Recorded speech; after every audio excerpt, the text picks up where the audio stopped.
Good morning, students.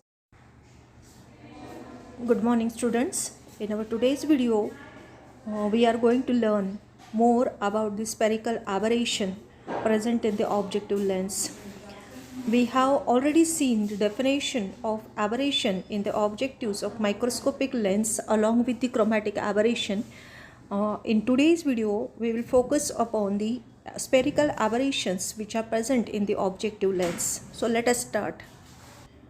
Spherical aberration is a most serious type of aberration. It results in blurred image formation.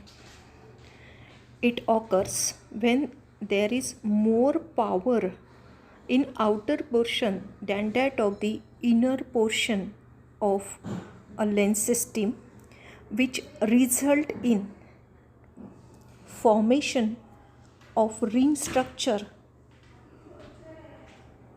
in the image, thereby loss of image contrast in normal microscopic image. Effect of this aberration occurs in two ways.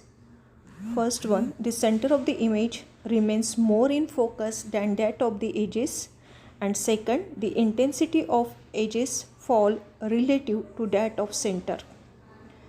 This defect appears in both on axis as well as off axis image point.